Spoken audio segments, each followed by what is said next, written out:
Assalamualaikum warahmatullahi wabarakatuh. Sahabat muda atau anak muda atau mahasiswa, saya akan menjelaskan kali ini tentang akuntansi untuk perusahaan dagang. Pada waktu yang lalu saya sudah membahas perusahaan jasa, bagaimana transaksi keuangan dicatat dari pertama kali terjadi transaksi, kemudian dicatat semua transaksinya, diposting ke buku besar sampai jadi laporan keuangan perusahaan jasa. Pada kali ini saya akan membahas bagaimana mengakuntansikan atau mencatat transaksi keuangan untuk perusahaan dagang sampai menjadi laporan keuangan. Ada banyak persamaan antara perusahaan jasa dan dagang. Sekitar 80% seluruh transaksi di perusahaan jasa itu dicatat di perusahaan dagang. 20%-nya tidak ada di perusahaan jasa, sehingga nanti kita bahas yang 20%. Yang 80% sama. Misalnya kita membayar gaji, ketika kita membuat modal, ketika kita menyewa gedung kantor, ketika kita membeli peralatan kantor, dan seterusnya. Yang berbeda di akuntansi perusahaan dagang itu adalah pembelian dan penjualan barang dagangan. Jadi ada pembelian barang dagangan, baik tunai maupun kredit. Ada retur pembelian. Ada pembayaran hutang kalau kita belinya secara kredit. Ya. Kemudian penjualannya juga begitu, ada 3 kelompok, ada 3 jenis. Menjual barang dagangan, baik secara tunai maupun kredit. Kalau kredit mungkin ada retur penjualan, ada pembayaran atau pelunasan piutang dari penjualan kredit kita. Jadi ada semacam 6 transaksi yang secara garis besar itu terjadi di perusahaan dagang dan tidak terjadi di perusahaan jasa. Nah, bagaimana mencatatnya? Mencatat transaksi-transaksi yang terjadi di perusahaan dagang yang tidak ada di perusahaan jasa itu. Ada 2 sistem. Yang pertama sistem periodik, yang kedua perpetual. Saya bahas yang pertama sistem periodik dulu. Tadi apa? Transaksi pembelian ya yang pertama. Kita beli secara kredit biasanya ya. Maka jurnalnya debitnya pembelian, kreditnya hutang dagang. Kalau kita belinya secara tunai, ya berarti pembelian debit, kreditnya kas. Jadi karena kas kita berkurang, di sebelah kredit seperti biasa. Tapi biasanya perusahaan-perusahaan besar, perusahaan-perusahaan yang terjadi dalam transaksi keuangan itu biasanya pakai utang piutang. Jadi kalau kita membeli barang dagangan secara kredit, debitnya pembelian, kreditnya utang. Ya. Kemudian misalnya kita membeli 100 juta barang dagangan. Berarti pembelian barang dagangan debit 100 juta, kreditnya hutang dagang 100 juta. Begitu datang ke kita akan mau jual kan, ternyata ada barang yang rusak atau ada barang yang nggak sesuai dengan pesanan. Katakanlah 10%. Kalau tidak sesuai, tentu kita kembalikan. Misalnya kita kulaan 10 sepeda motor Honda yang datang misalnya bukan Honda 1, ya yang 1 dikembalikan. Atau mungkin rusak, ya sesuai perjanjian kalau rusak tidak sesuai dengan pesanan dikembalikan. Nah, pengembalian dari pembelian barang dagangan ini namanya retur pembelian. Sehingga transaksinya ada pengembalian barang karena tidak sesuai pesanan. Jurnalnya gimana? Berarti debitnya adalah hutang dagang, kreditnya retur pembelian. Kenapa kok bisa begitu? Karena kita nggak jadi ngutang. Jadi kalau kita ngutangnya misalnya 100 juta, hutang dagangnya karena dikembalikan 10%, misalnya berarti hutang dagangnya ke sebelah debit nggak jadi ngutang begitu 10 juta. Kreditnya namanya retur pembelian karena nanti itu akan mengurangi pembeliannya. Transaksi yang ketiga berarti kita bayar. Udah kita jualan dan seterusnya. Dan bagaimana ketika kita bayar hutang dagang ini? Berarti hutangnya berapa? 90 juta. Berarti hutang dagang pada kas. Jadi hutang dagang debit, kreditnya kas. Karena kas kita bayarkan 90 juta. kecuali ada potongan. Biasanya perusahaan itu ada potongan pembelian kalau dibayar 10 hari pertama atau sesuai perjanjian. Misalnya hutang piutang antar perusahaan ini 1 bulan jangka waktunya. Tapi kalau dibayar 10 hari pertama dapat potongan misalnya 2%. Berarti apa? Berarti hutang debit kreditnya kas ini tidak 90 juta kas yang kita bayarkan. Hutangnya tetap 90 juta lunas, yang kas yang kita bayarkan 90 juta dikurangi potongannya 2% dari 90 juta. Itu transaksi yang ketiga. Kemudian yang keempat, kelima, keenam, transaksi penjualan. Kita misalnya menjual barang dagangan. Ini nggak terjadi di perusahaan jasa. Jualan perusahaan dagang. Berarti di debit itu piutang, kreditnya penjualan. Kalau tunai tentunya dapat duit atau kas debit, kreditnya penjualan. Tapi biasanya utang piutang sehingga debitnya itu piutang dagang, kreditnya penjualan. Nah, bagaimana kalau terjadi retur? Berarti returnya ke sebelah debit, retur penjualan. Kreditnya piutang, artinya piutang nggak jadi. Kalau kita misalnya menjual 200 juta, maka yang keempat piutang 200 juta, kreditnya penjualan 200 juta. Kalau terjadi retur 10%, maka retur penjualan 20 juta. Piutang dagangnya 20 juta di sebelah kredit. Artinya nggak jadi piutang. Nggak jadi penjualan kredit sebanyak 10% atau 20 juta. Itu kalau terjadi retur, misalnya 10%. Sehingga ketika pelunasan piutang, mereka bayarnya tentunya tidak 200 juta, bayarnya hanya 180 juta.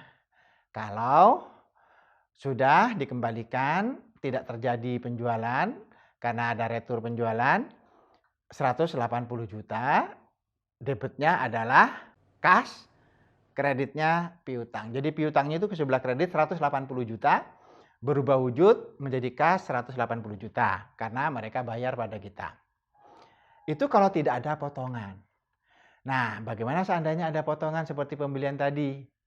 Misalnya kalau kita utang piutangnya umurnya 30 hari, misalnya 1/30 N per 30. Itu artinya kan utang piutangnya 30 hari, tapi kalau dibayar 10 hari pertama dapat diskon 1% misalnya. Maka pembayarannya nggak sampai 180 juta.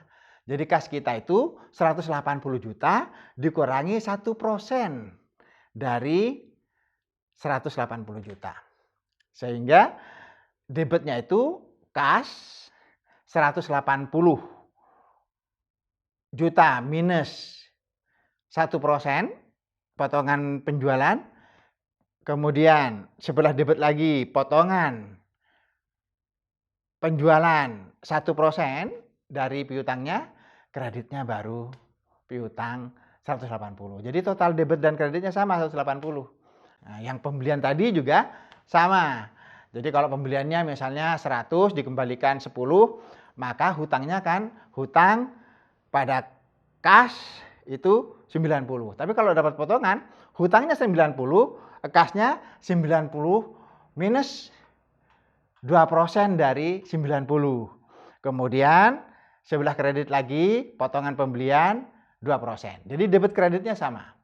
Jadi kalau yang pembelian hutangnya 90, kreditnya juga 90, cuman terdiri dari potongan 2% dan kas yang kita bayarkan 90 juta dikurangi potongan.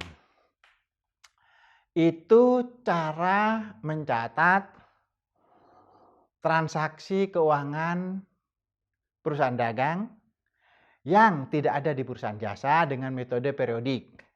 Nanti contoh soalnya kita bahas kemudian. Yang selanjutnya, bagaimana kalau menggunakan sistem perpetual?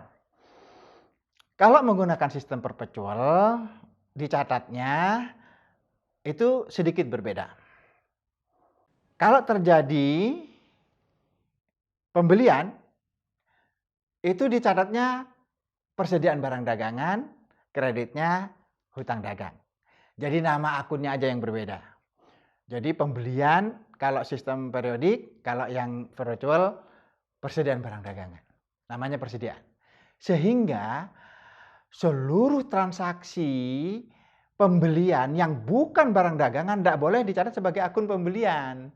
Ya, misalnya kita beli peralatan kantor, yang dicatat yang dibeli peralatan kantor, kreditnya utang misalnya. Tapi kalau dicatat pembelian seperti sistem periodik itu hanya barang dagangan. Nah, di sistem perpetual itu langsung dicatatnya persediaan barang dagangan. Persediaan barang dagangan kreditnya utang dagang. Kalau tunai tentunya kreditnya kas. Persediaan barang dagangan kreditnya kas. Kalau kredit persediaan dagangan kreditnya utang dagang. Bagaimana kalau terjadi retur pembelian? Berarti utang dagangnya nggak jadi. Kalau tunai ya kasnya nggak jadi. Hutang dagang debit, retur pembelian kredit. Nah, retur pembelian kalau sistem perpetual ini namanya persediaan barang dagangan. Karena waktu kita membeli dulu dicatatnya sebagai persediaan barang dagangan. Jadi kalau dikembaliin maka persediaan barang dagangannya ke sebelah kredit. Jadi persediaan barang dagangannya kalau kita misalnya belinya 100 juta, maka persediaan barang dagangannya tadinya 100, begitu ke sebelah kredit 10 juta, maka nanti persediaan barang dagangan kita hanya nilainya 90 juta. Itu kalau terjadi retur pembelian dengan sistem perpetual. Jadi sekali lagi kalau menggunakan sistem perpetual, persediaan barang dagangan debit, kreditnya hutang dagang atau kas kalau tunai. Yang kedua kalau terjadi retur, maka hutang dagang ke sebelah debit, kreditnya adalah persediaan barang dagangan. Jadi persediaannya berkurang. Kalau kita membayar hutang, berarti yang dibayar 90 juta karena yang 10 juta dikembalikan dalam retur pembelian tadi. Atau pengembalian karena tidak sesuai pesanan. Maka kalau kita bayar tentu adalah hutang dagang pada kas. Hutang dagang debit, kreditnya kas 90 juta. Kalau tidak ada potongan. Tapi misalnya perjanjiannya 2/10, N/30, itu artinya mendapat potongan 2% kalau dibayar 10 hari pertama. Umur utang piutangnya N/30, 30 hari. Maka kalau kita terjadi pelunasan dan dibayar pada 10 hari pertama, maka hutang kita bayar, hutang debit, kreditnya kas. Kalau terjadi potongan, hutangnya tetap 90, kasnya ini 90 dikurangi potongan pembelian 2%. Kemudian sebelah kredit lagi potongan pembeliannya 2%. Sehingga totalnya 90 juta, debitnya 90 juta. Itu kalau sistem perpetual pada saat terjadi pembelian barang dagangan. Bagaimana kalau kita jadi penjualan? Nah, ini agak berbeda sedikit. Kalau terjadi penjualan untuk sistem perpetual, itu nyatatnya dua. Yaitu satu, kas atau piutang pada penjualan, ya. Kemudian harga pokok penjualan debit, kreditnya persediaan barang dagangan. Jadi dua. Jadi HPP-nya juga dicatat. Kalau sistem periodik enggak. Nanti di journal adjustment saja dicatat. Kalau di sistem perpetual setiap transaksi penjualan dicatat juga itu HPP-nya. Jadi kulaannya, belinya juga dicatat. Jadi misalnya penjualannya 200. Maka kas atau piutang kalau kredit, debit, kreditnya penjualannya 200 juta. Nah, berapa HPP-nya? Tentunya kita waktu kulaan, waktu beli. HPP-nya biasanya pembeliannya ya. Misalnya HPP-nya itu belinya 100 juta.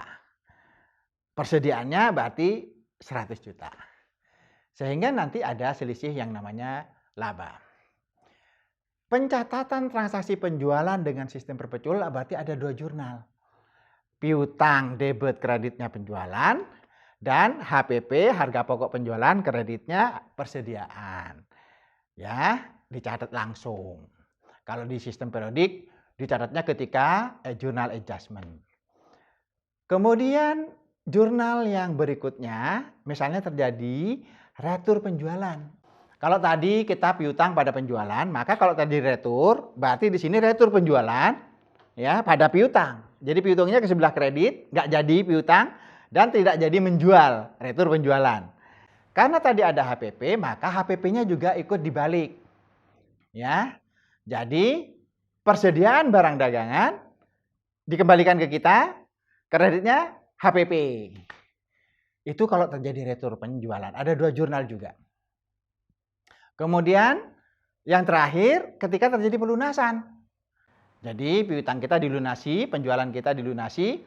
Kalau tadi kan kita menjualnya piutang pada penjualan. Berarti kalau dilunasi, piutang ini berubah jadi kas pada piutang. Kalau nggak ada potongan. Kalau ada potongan berarti piutangnya ini tetap 180 juta, kasnya tidak 180. 180 dikurangi 1% misalnya, potongan, ditambah lagi debit potongan penjualan. Jadi debitnya 2. Kas sama potongan. Kreditnya piutang. Nah tentunya kas ini adalah 180 juta dikurangi potongan. Kemudian debit satunya potongan penjualan, kreditnya adalah piutang. Itu cara mencatat transaksi keuangan dengan sistem perpetual. Sistem periodik sudah, sistem perpetual sudah. Ayo kita coba latihan soal satu persatu. Anak muda, sahabat muda atau mahasiswa, transaksi pembelian dan penjualan barang dagangan ini tidak ada di dalam perusahaan jasa. Secara garis besar hanya ada pembelian barang dagangan dan penjualan barang dagangan. Pembelian barang dagangan itu biasanya 3 macam, pembelian, retur pembelian, dan pelunasan. Kemudian penjualan juga 3, penjualan, retur penjualan, dan pelunasan. Nah, ayo kita kasih contoh satu-satu. Pertama, misalnya dibeli barang dagangan. Dibeli barang dagangan senilai 10 juta misalnya.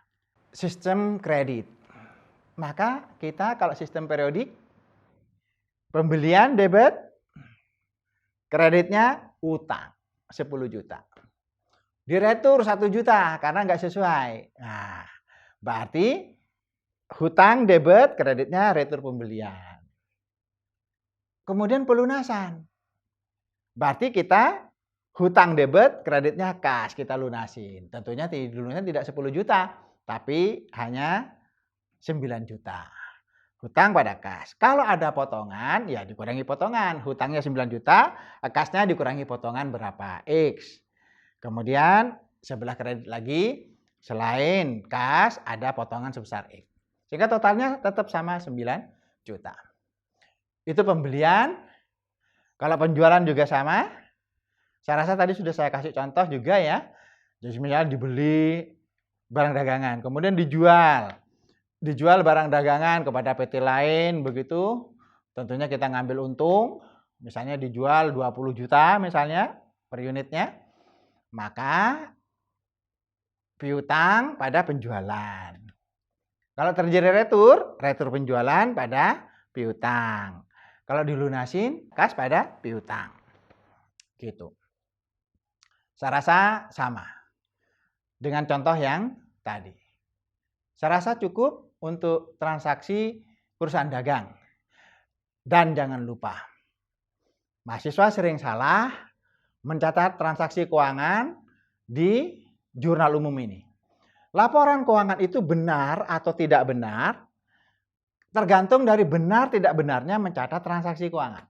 Kalau dari awal sudah mencatatnya benar, debit kreditnya benar, besarnya benar, maka nanti mengalir ke buku besar, neraca saldo, sampai jadi laporan keuangan, itu juga ikut benar.